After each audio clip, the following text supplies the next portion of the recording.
안녕하세요입니다. 오늘 저는 여러분께 프랑스 화이트 와인 하나 소개를 해드리려고 하거든요.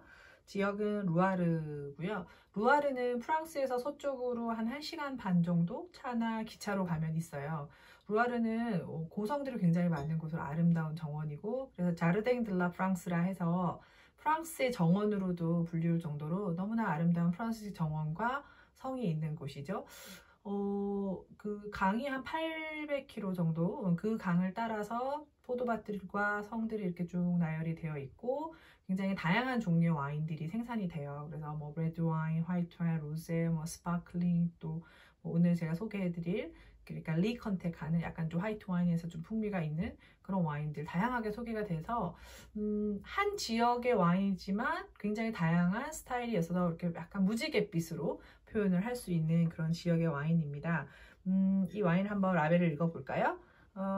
르 마스터, 그 다음에 도나티앙, 바이오, 그리고 뮤스카데, 세브르 에메 이렇게 이제 세 개가 있네요. 그래서 르 마스터라고 하는 것은 와인의 이름일 것이고, 도나티앙, 바이오는 이제 프랑스식으로 읽어서 이 생산자 이름이죠. 그래서 도나티앙 DB로 이렇게 이제 라벨에도 목 라벨에도 표기가 되어 있고, 뮤스카데, 세브르 에메이 이 앞라벨에서 주는 와인의 스타일에 대한 전부예요.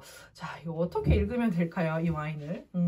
자, 일단 뮤스카드는 약간 품종의 느낌이 나지만, 뮤스카드 세브레메 이 전체가 와인의 이름이 될 수도 있고 와인의 스타일 모든 걸 다 드러낼 수 있는데, 특히 이제 프랑스 와인 같은 경우는 지역을 이해하는 것이 굉장히 중요해요. 우리가 이제 앞서 봤던 뭐 이런 미국 와인, 칠레 와인 이런 와인들은 품종을 딱 그대로 써놓고 좀 어떻게 보면 좀 심플해서 여러분들 읽기 쉽다고 표현들을 많이 하시거든요. 근데 프랑스 와인은 라벨에 정확하게 내가 이 품종을 썼다라고 기재하는 지역들이 그렇게 많지 않아요. 뭐 유일하게 알자스, 그리고 이제 저 프랑스 남쪽으로 가면 약간 신세계 스타일로 표기를 하기도 하지만, 대체적으로 프랑스 사람들은 단순히 품종의 문제가 아니다. 그 지역의 기후, 토양, 뭐 강수량, 모든 자연 환경과 그것을 만드는 사람들이 만들어낸 이제 테루아라는 표현을 쓰죠. 테루아가 반영되어서 우리 와인이 완성이 되는 거기 때문에 단순히 품종으로만 표현을 할 수 없다, 이렇게 얘기를 해요. 그러면 프랑스 와인을 이해하기 위해서는 뮤스카데 세브르 에맹이라고 하는 AOC, 아펠라시옹 꽁트롤레, AOC를 이해하실 필요가 있죠.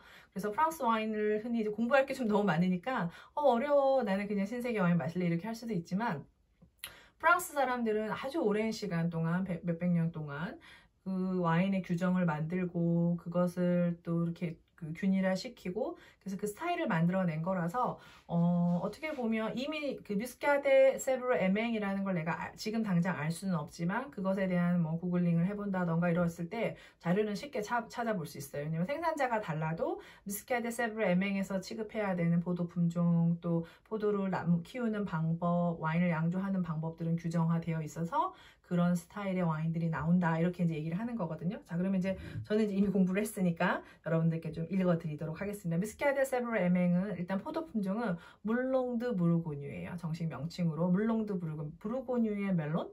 이런 뜻인데 멜론의 향이 나나? 그거 어떻게 되는지 한번 나중에 테이스팅을 해보도록 하고, 그리고 또 잘 숙성된 이 뮤스카데 세브르 에맹은 부르고뉴의 또 좋은 와인의 느낌? 부르고뉴는 보통 샤르도네로 와인을 만드는데, 이 물롱드 부르고뉴라는 포도 품종으로 만들어진 와인도 잘 만들어지고 잘 숙성이 된 경우에는 그런 느낌들이 나는 와인들도 종종 있다고 해요. 그 기대도 한번 해보고요. 그리고 특히 이 지역의 세브르 맹은 세브르 그리고 맹인데, 세브르도 강의 이름이고요, 맹도 강의 이름이에요. 그래서 낭뜨라고 하는 루아르에서 가장 바다에 가까운 쪽에 있는 낭뜨라고 하는 지역에 두 강이 만나는 지역 주변으로 포도밭이 형성이 되어 있어요.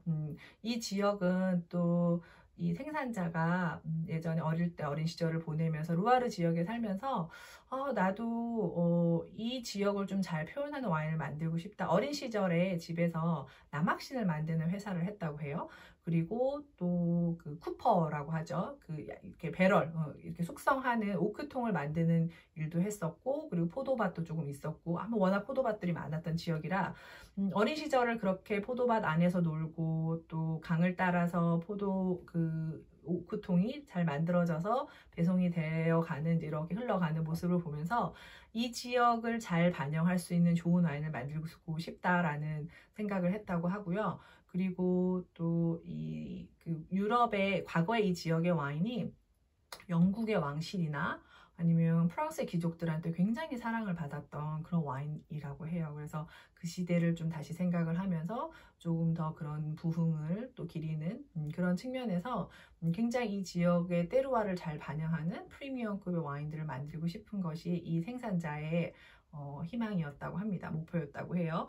그리고 이 라벨을 잘 보시면 멜레 에포크라고 혹시 들어보셨나요? 프랑스에서 가장 아름다웠던 시절 1988년, 80년대 이후에 또 1910년 정도까지 이어지는 약 몇십 년, 한 30년 정도의 시간이 프랑스의 가장 아름다웠던 화려했던 그런 시기라고들 해요. 그래서 어떤 뭐 의상에서도 뭐 어떤 벨로포크, 벨로프 이렇게 많이 이제 표현을 하는데 이 라벨도 지금 그렇게 좀 화려하게 만들었어요. 그래서 귀족들의 그런 모습들, 왜 귀족 그 프랑스의 성을 찾아가서 뭐 사용했던 뭐 침실이나 뭐 가구들을 보면 굉장히 화려하거든요. 그래서 그런 것들을 좀 연상하면서 고급스러운 이미지도 보여주고 실제 와인도 조금 프리미엄급으로 만들어서 숙성도 가능하고 또 신선할 때 마셔도 좋은 그런 와인으로 만들었다고 합니다. 일단 제가 잘 오픈이 안 되네요. 일단은 너무 세게 막아놨나 봐요. 네. 이럴 때는 살짝 먼저 오픈을 해놨었거든요. 일단은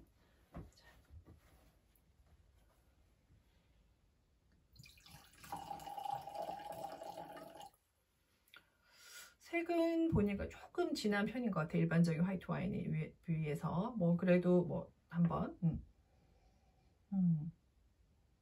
향도 이 미스키아데 세브르 에맹이라는 그 AOC는 조금 독특한 방법으로 와인을 만들어요. 일단 제가 테이스팅을 하고 나서 또 그 설명을 좀 드릴게요.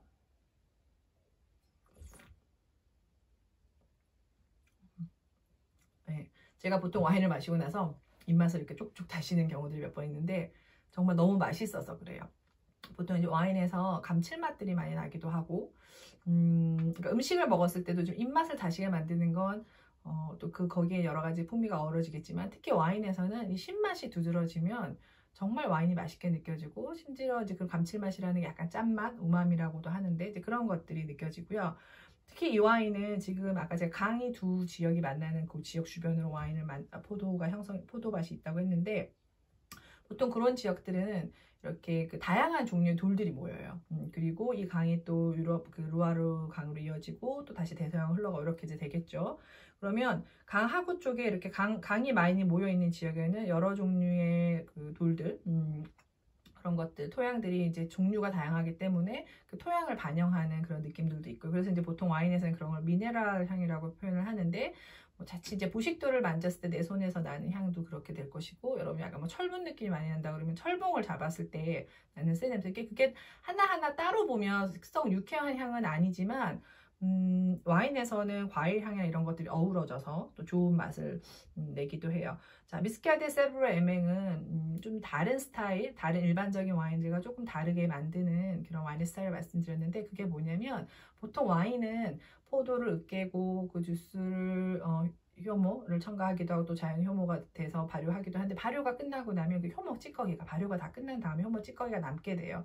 그래서 그게 와인의 뭐 색을 좀 탁하게 하거나 불필요한 향을 준다 해서 대부분은 통을 바꿀 때마다 그것을 좀 제거해 주거나 이렇게 하는데, 이 와인은 그렇게 생긴 리라 하거든요. 이스트 찌꺼기. 그것을 와인과 접촉해서 숙성하도록 허용을 하는 거죠. 그렇기 때문에 그렇지 않은 와인들보다 조금 더 좋은 향이 날 수가 있고 조금 더 풍미가 좋을 수 있는 그런 와인이에요. 그래서 지금 이 와인도 그런 면에서는 굉장히 좀 그렇게 잘 반영이 된 것 같고, 그렇다고 또 너무 헤비하진 않아요. 화이트 와인이고 굉장히 지금 산도가 뛰어나기 때문에 여름에 시원하게 해서 드시면 좋을 것 같은데, 너무 시원하면 안 돼요. 이런 와인들은 약간 6도, 8도 말고 약간 1, 2도만 더 높여서 한 8도에서 10도, 좀 9도, 10도 정도에서 이 향이 일반적인 화이트 와인보다는 조금 더 풍미가 다양하게 나니까 그런 때를 즐기기 위해서는 너무 차갑지 않은 것이 좋을 것 같고요.